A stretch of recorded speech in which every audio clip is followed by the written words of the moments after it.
HGMM selaku Rektor Sekolah Tinggi Ilmu Agama Wali 9 Semarang, dan Bapak Masykur MSI selaku dosen pengampu mata kuliah Ulumul Hadis, dan teman-teman yang berbahagia.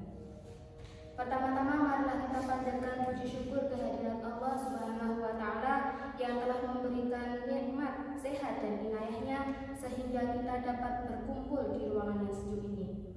Kedua kalinya salawat serta salam tak lupa kita curahkan kepada Nabi Muhammad SAW yang kita nantikan syafaatnya di yaumul qiyamah. Amin amin ya rabbal alamin.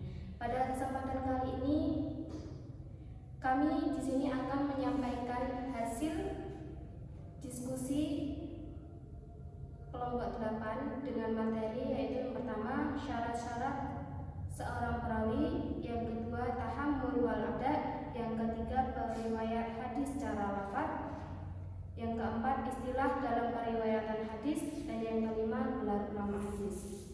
Saya di sini sebagai moderator akan membacakan susunan acara pada kali ini. Yang pertama yaitu pembukaan, yang kedua perkenalan materi, yang ketiga penyampaian materi, dan yang keempat penutup. Marilah kita buka diskusi pada kali ini dengan membaca kalimat basmalah bersama-sama. Bismillahirrahmanirrahim. Yang kedua yaitu perkenalan materi. Perkenalkan, nama saya Azimatul Ulia, NIM 123400018 dari Prodi PGMI semester 1. Perkenalkan, nama saya Alina Fawati, NIM 1210010, Prodi PAI semester 1.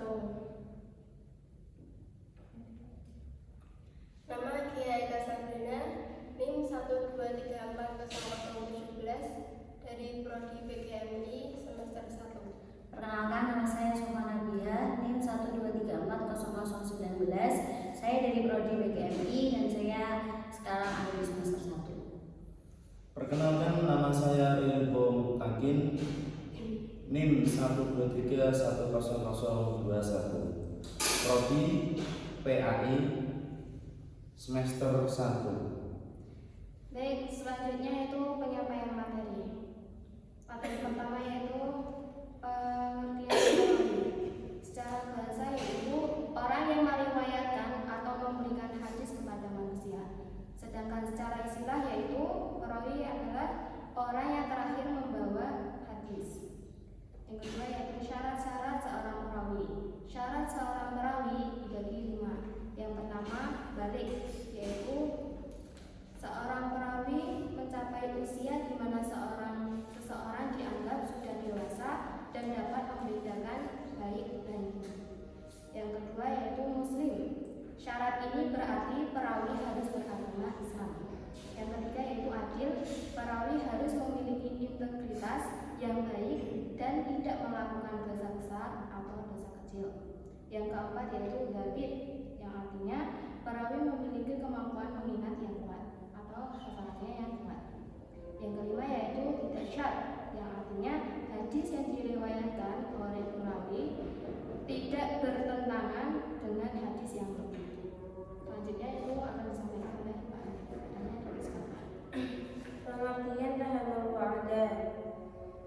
Tahammul wa'ada merupakan dua konsep penting dalam ilmu hadis yang berkaitan dengan kemampuan seorang perawi untuk memahami dan menyampaikan hadis. Tahammul berarti kemampuan seseorang perawi untuk memahami hadis dengan baik-baik dari segi lafaz, teks maupun maknanya. Hal ini penting karena perawi tidak hanya harus bisa menghafal hadis, tetapi juga harus bisa memahami maksud dan hikmah di balik hadis tersebut.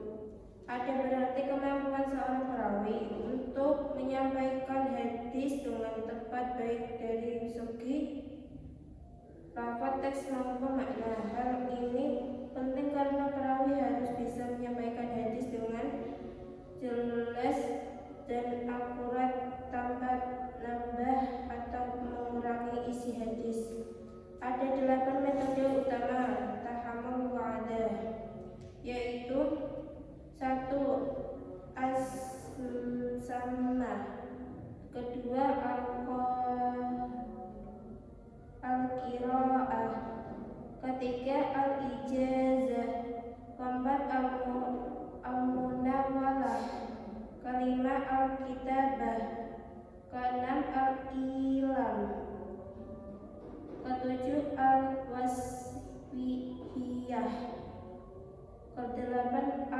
sajadah.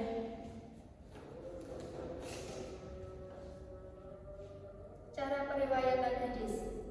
Cara periwayatan hadis dibagi menjadi dua, yaitu lafaz dan makna. Periwayatan hadis secara lafaz berarti meriwayatkan hadis dengan teks yang persis sama dengan yang disampaikan oleh Nabi Muhammad SAW. Metode ini digunakan untuk meriwayatkan hadis yang memiliki makna yang jelas dan tidak memerlukan penjelasan tambahan. Kedua, periwayatan hadis secara makna berarti meriwayatkan hadis dengan tidak menggunakan teks yang persis sama dengan yang disampaikan oleh Nabi Muhammad SAW, tetapi tetap menyampaikan makna hadis tersebut dengan akurat. Metode ini digunakan meriwayatkan hadis yang memiliki makna yang tidak jelas atau memerlukan penjelasan tambahan.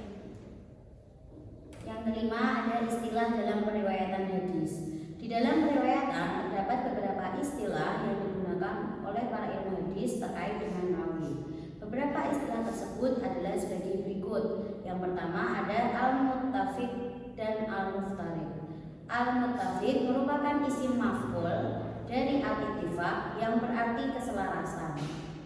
Dan al-muftarid merupakan isim fa'il dari al-iftiraq atau lawan kata dari al-ittifaq yang berarti perpisahan.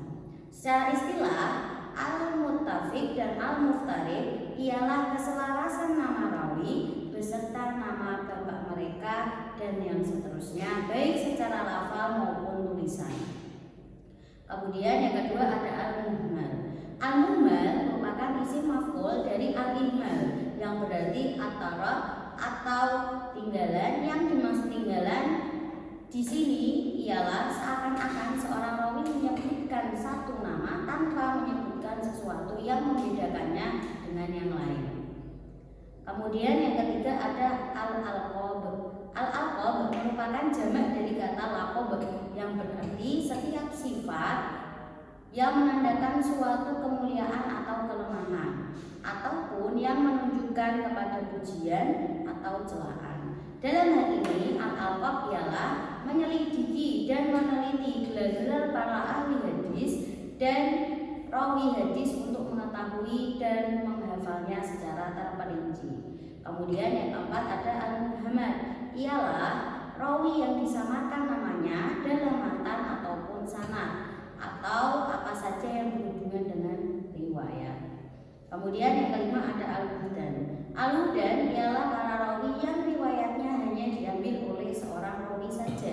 Mengkaji al-hudan ialah untuk mengetahui rawi yang tidak diketahui identitasnya, serta untuk menolak riwayat jika ia bukanlah seorang sahabat Nabi. 6. Gelar ulama hadis. Para ulama memberikan gelar kepada para imam ahli hadis karena keahlian mereka tentang hadis. Ilmu hadis dan keahlian kemahiran serta kemampuan mereka menghafal ribuan hadis beserta ilmu-ilmunya. Gelar-gelar ahli hadis ada 6, yaitu 1. Amirul Mukminin fil hadis, 2. Al-Hakim, 3. Al-Hujjah, 4. Al-Hafiz, 6. Al-Muhaddits, 6. Al-Musnid. Penjelasan dari Amirul Mukminin fil hadis. Gelar ini sebenarnya diberikan kepada para khalifah setelah Khalifah Abu Bakar radhiyallahu anhu.